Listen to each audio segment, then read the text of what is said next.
ক্রিকেটের দুই মহাতারকা সচিন রমেশ টেন্ডুলকার এবং ব্রায়ান চার্লস লারা তারা একসময় মাতিয়েছেন ক্রিকেট দুনিয়া। সচিন নাকি লারা, কে সেরা? পরিসংখ্যান কি সচিন আর লারাকে মাপতে পারবে? সচিন টেন্ডুলকার নাকি ব্রায়ান লারা, কে সেরা? প্রশ্নটা নিয়ে বিতর্ক হয় প্রায়শই। প্রথমজন ক্রিকেটের প্রায় সব রেকর্ডেই নিজের করে নিয়েছেন, অন্যজন দ্বীপরাষ্ট্র থেকে উঠে এসে আলো কেটেছেন গোটা বিশ্বের। চলুন উত্তরটা মেলানোর চেষ্টা করি। প্রথমে আসা যাক রাজকীয় ফরম্যাট টেস্টের প্রসঙ্গে।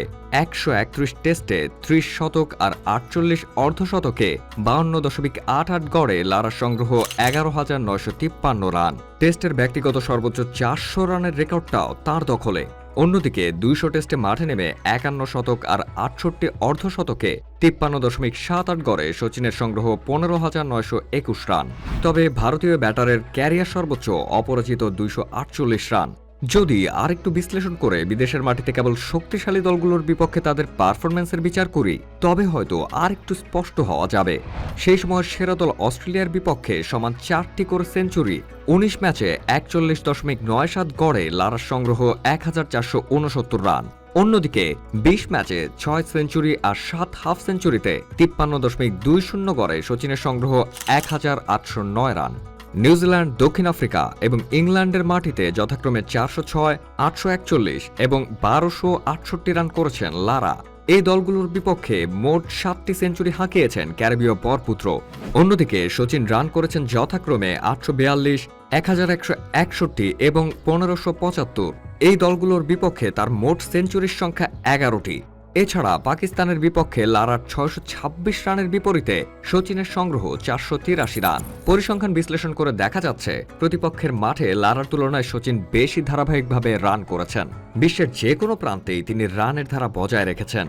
তবে বড় ইনিংস খেলার বিচারে আবার লারা এগিয়ে। তার যেখানে 9টি ডাবল সেঞ্চুরির পাশাপাশি একটি করে ট্রিপল সেঞ্চুরি এবং 400 রানের ইনিংস আছে, সচিনের সেখানে সর্বোচ্চ ইনিংসই 248 রানের। ভারতের এই তারকা ব্যাটারের ডাবল সেঞ্চুরির সংখ্যা 6টি। অন্যদিকে সাদা বলের ক্রিকেটে 299 ওডিআইতে 40.48 গড়ে লারার সংগ্রহ 10,405 রান। এই ফরম্যাটে 19 সেঞ্চুরির পাশাপাশি 63 হাফ সেঞ্চুরি আছে তার। অন্যদিকে 463 ম্যাচে 44.83 গড়ে সচিনের সংগ্রহ 18,426 রান। 49 সেঞ্চুরির পাশাপাশি 96 হাফ সেঞ্চুরি আছে তার। বড় দলগুলোর মাঝে অস্ট্রেলিয়ার মাটিতে 4 সেঞ্চুরি আর 13 হাফ সেঞ্চুরিতে 52 ম্যাচে 40.44 গড়ে লারার সংগ্রহ 1,901 রান। অন্যদিকে 47 ম্যাচে 1 সেঞ্চুরি আর 10 হাফ সেঞ্চুরিতে 53.20 গড়ে সচিনের সংগ্রহ 1,809 রান। এছাড়া ইংল্যান্ডের বিপক্ষে কোনো সেঞ্চুরি না থাকলেও 24 ম্যাচে 5 হাফ সেঞ্চুরিতে লারার সংগ্রহ 714 রান। অন্যদিকে 26 ম্যাচে 3 সেঞ্চুরি আর 4 হাফ সেঞ্চুরিতে সচিন করেন 1,051 রান। তবে শ্রেষ্ঠত্বের বিচারে কেবল পরিসংখ্যান দিয়ে মাপলেই চলে না।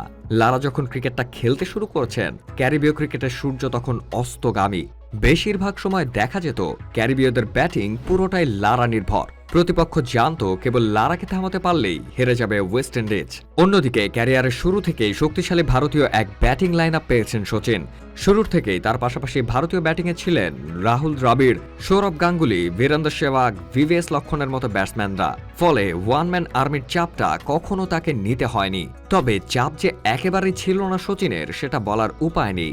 ভারতের 150 কোটি জনতার ঈশ্বরের চাপটা কেবলমাত্র তিনিই জানতেন।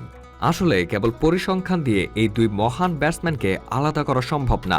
লারা ছিলেন ক্রিকেটের ঈশ্বর প্রদত্ত এক প্রতিভা। অন্যদিকে সচিন তার আত্মনিবেদন আর একাগ্রতা দিয়ে স্থান করে নিয়েছেন ক্রিকেট প্রেমীদের মণিকোঠায়।